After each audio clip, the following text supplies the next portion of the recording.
Hey guys, so this video I want to talk about upgrading a trigger.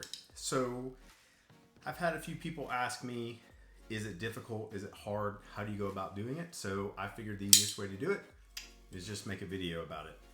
It's pretty simple. So there's some tools that you're going to need, and there are some things that you're going to have to know how to do on the receiver to get things apart to work on it, but pretty simple, pretty straightforward, and we'll do a step-by-step kind of walkthrough on it. So as you see right here, this is basically just a strip lower, and I have the trigger installed right now. And what you would need to do, the easiest way to work around a trigger is to take the grip off, and underneath that grip you're going to have a hole where when you take your grip off you're going to see a spring, and that spring is holding tension on the safety detent that's right there. So when you take that off, be mindful and don't lose it. And then once you do that, you can take the safety out. That makes life just a little bit easier, that you don't have to fight the safety when you're taking the old trigger out and the new one back in, especially if you have a true drop-in that it's a one piece. On a more traditional style, you can kind of get away with not having to do that, but sometimes you still have to take it out. But we'll go through both. So we'll show you how to do a drop-in one piece, and we're going to show you how to do the more traditional style where you have the trigger and you have the hammer separate. So let's dig in it. First things first, let's start talking about tools you are going to need to work on getting these trigger pins out and working on the trigger. So when I talk about the trigger pins, that's what these are, okay? So looking at the trigger, this part right here is your hammer, right? And the part on the inside, that is going to be your trigger part, and that's going to have the part that we're going to talk about. So this is more the traditional style where it's two pieces. And I'm going to show you a little trick using this guy right here to make your life a little bit easier. So what we're going to do first, I like having the hammer up so it's not tensioned, and just simply get it started, right? So you can see the pins coming out, and let's see.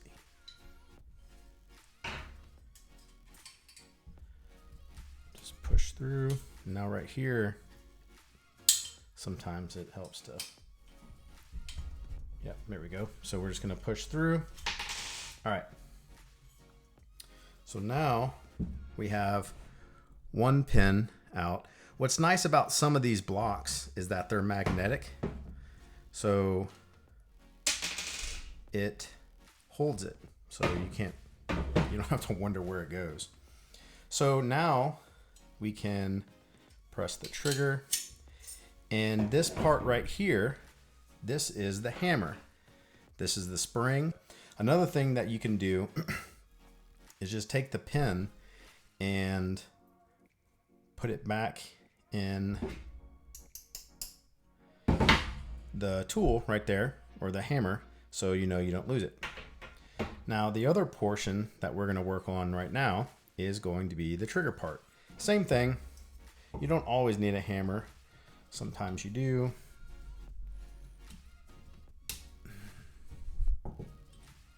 Give it a little tap to start. There we go.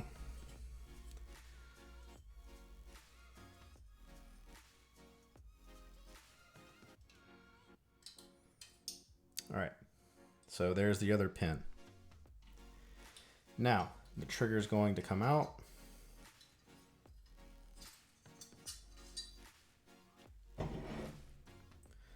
So this design will come in pieces like this.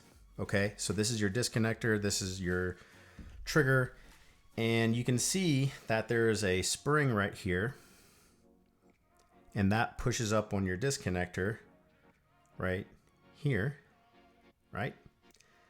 So when you're putting the trigger back in, you can kind of see if I can see how that disconnector like takes up space, right? So when you go to put this in, if you don't have what they call a slave pin, you're going to have to push this down, hold tension on the disconnector, right? And you're kind of fighting it. You can use a punch to push through the hole, and then you can take the other pin and punch it through. But what I find to be easier is if you take, basically this is called a slave pin. This is just wide enough to go through.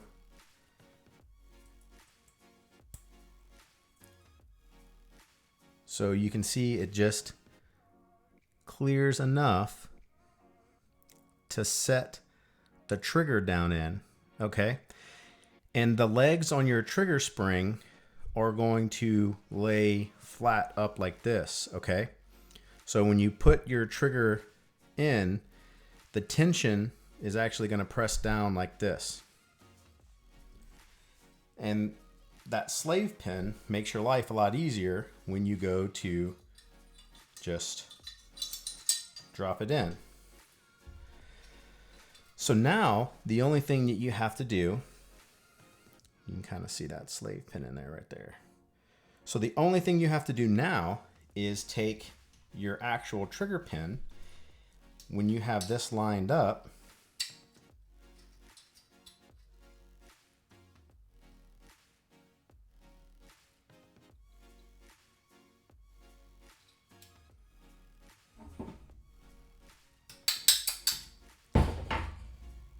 and voila. There you go. Slave pin comes out, trigger pin goes in. Easy day, right? So you don't have to worry about using a slave pin with the hammer because there's nothing that you have to hold tension on. The only thing you have to do with the hammer is you make sure that the spring is orientated in the correct manner. So as you look at it, this is the part that hits the firing pin, right? So it has to have tension pushing it that way. By virtue of physics, you look at the spring and you can see that in order for you to have tension to have go forward, you need to have the trigger spring in this orientation. So what's going to happen is that these two legs are going to sit down here is where the pin here and then here. You see those flats? That's where your hammer spring legs are going to lay down on, okay? So they'll lay right there like that. And the same thing, what you can do is you can actually almost capture this, and it makes it a little bit easier in my opinion. So once you capture it, just be careful because there's nothing holding it. And you line up your hole there, right? So see how it's not perfectly lined up? All you do is you line it up and then push your spring through. I don't know that I can show you me lining it up while trying to mess with the camera, but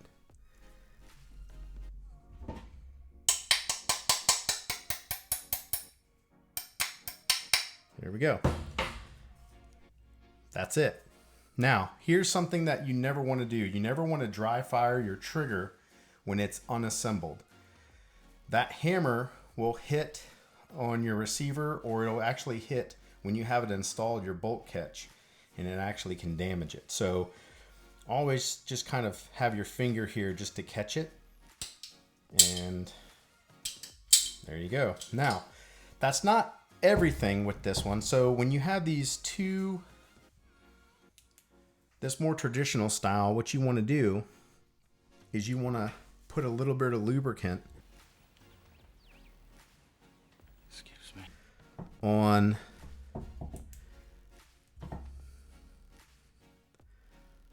here, right? On the parts that are going to wear, you want to have it here, just a drop of oil here, and you want to have it actually,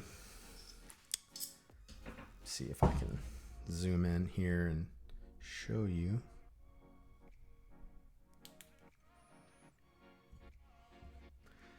So down right here on the trigger, right there, that is, you need to put a little bit of oil right there, like 1 drop, and that's a catch. And then you also put a little drop right here. And so this particular trigger is a Geissele trigger. It comes with some of their Go Juice. You can put that stuff in there, or you can put a light gun grease or anything like that on there. I just usually just put like an oil. So when I clean my guns, I look in here, make sure that's free of debris. There's no like pop primers or anything else. And I try to kind of blow it out with compressed air. And I'll go back and I'll just put like a little dab of oil right there. Maybe a little bit of light grease. And it's just preventive maintenance, right? So that is the more traditional style 2-piece. So hammer, trigger separate, 2 different pieces, putting it in the receiver. Now, let's go to doing a 1-piece drop in. What we're going to do here is we're going to swap out a factory trigger when you want to upgrade to a newer trigger. With this one, I'm swapping out with the trigger that came with my Sons of Liberty rifle to a Trigger Tech trigger. I prefer a flat face trigger, and I prefer a 2-stage trigger for competition. For everyday applications, this trigger would be just fine, but for the application that I want this rifle to be, I'm going to upgrade to a competition style trigger. So with what we got here right now, I am going to go ahead and install the trigger. There are a few things you're going to need, either a screwdriver or an Allen wrench to take out the screw that's in there. We're going to take that out with an Allen. You can also, typically, it'll be a flathead screwdriver as well. The other thing that I'm going to do is I'm not going to use the standard trigger pins. I'm going to put in some anti-walk pins. Again, this is going to be for competition, so I'm trying to make it bomb-proof so it won't have any issues. So first things first, let's go ahead and remove the pistol grip from the receiver to take tension off the safety detent. So now I can remove the safety selector. And that's going to allow proper room and space to put the drop-in trigger into the receiver.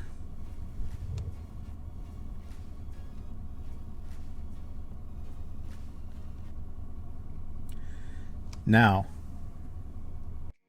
the next step I'm going to do is grab one of my anti-walk pins, put it in just to hold the trigger in place. Now I can put the safety selector back in.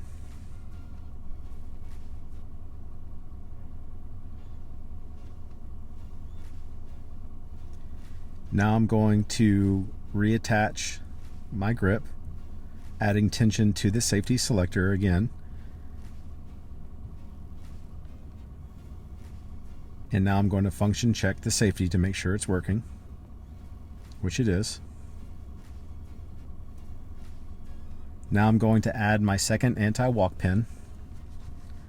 I'm going to put the opposite side screw in. That's been added, had a drop of Vibertite to it. Now, what you have to do is you have to use the Allen key that's been provided with the trigger, and there's 2 slots where you will tighten down to take up any kind of room that's in between the receiver and the trigger. This takes out the slop and wiggle of the trigger inside the receiver, so you get a good crisp trigger pull.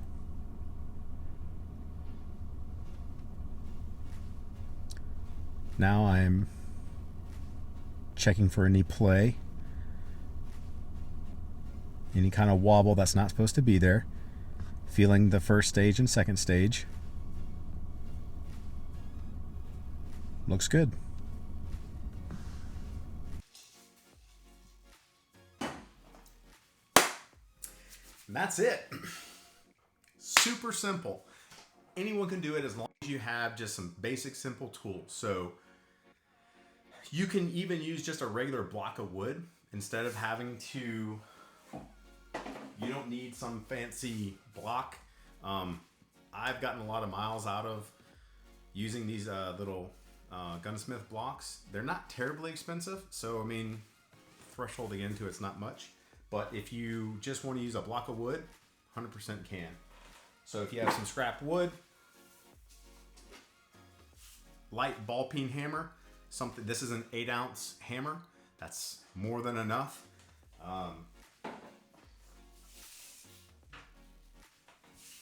Punch, and if you get the trigger that you're going to upgrade to, say like a Geisley trigger, it'll come with that slave pin.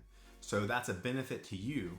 If not, you don't necessarily need it. You can actually use the punch as a slave pin. You can push it through and then have your your trigger pin that's going to go through, and you can use it like that. So minimal equipment, screwdriver or Allen wrench to take your pistol grip off. And remember, when you take that pistol grip off, there is a spring that's in the grip, and that's holding tension on the safety detent. Okay, don't lose the detent. Put it somewhere. So that's what's nice about those blocks, has a little magnetic piece. You can just put that little piece or whatever like right where it's at. So then you can take the safety out, and then once you take the safety out, you have all the space you need to take the old trigger out and put the new trigger in, whether it be the traditional 2-piece style where the hammer and the trigger are separate, or if you have that one piece like the Trigger Tech that I showed you earlier. Okay, so something that I like using are those anti-walk pins for a bunch of reasons. Just know that it's like a insurance or like a safety knot or like a whatever. But anyways, it's a, you don't need them, but it's kind of nice, especially if you've ever had a pin walk out on you when you need it. So really simple, real quick video here. If you have any other wants showing you how to do stuff, put them in the comments or shoot me a message and ask me. I'm more than happy to do it. I want to start getting back into some more regular content. Also, as you can see, I'm kind of changing things up in the room. So I got a new desk. I just put it together the other night. Trying to make it a little more room to do the videos. I have some, it's like a blank canvas right now. On this canvas, you're the creator. Anything that you want, you can build here. This is your world. Your dreams come real here. But don't you worry. We have something pretty interesting set up for that back there. Stay tuned for that one.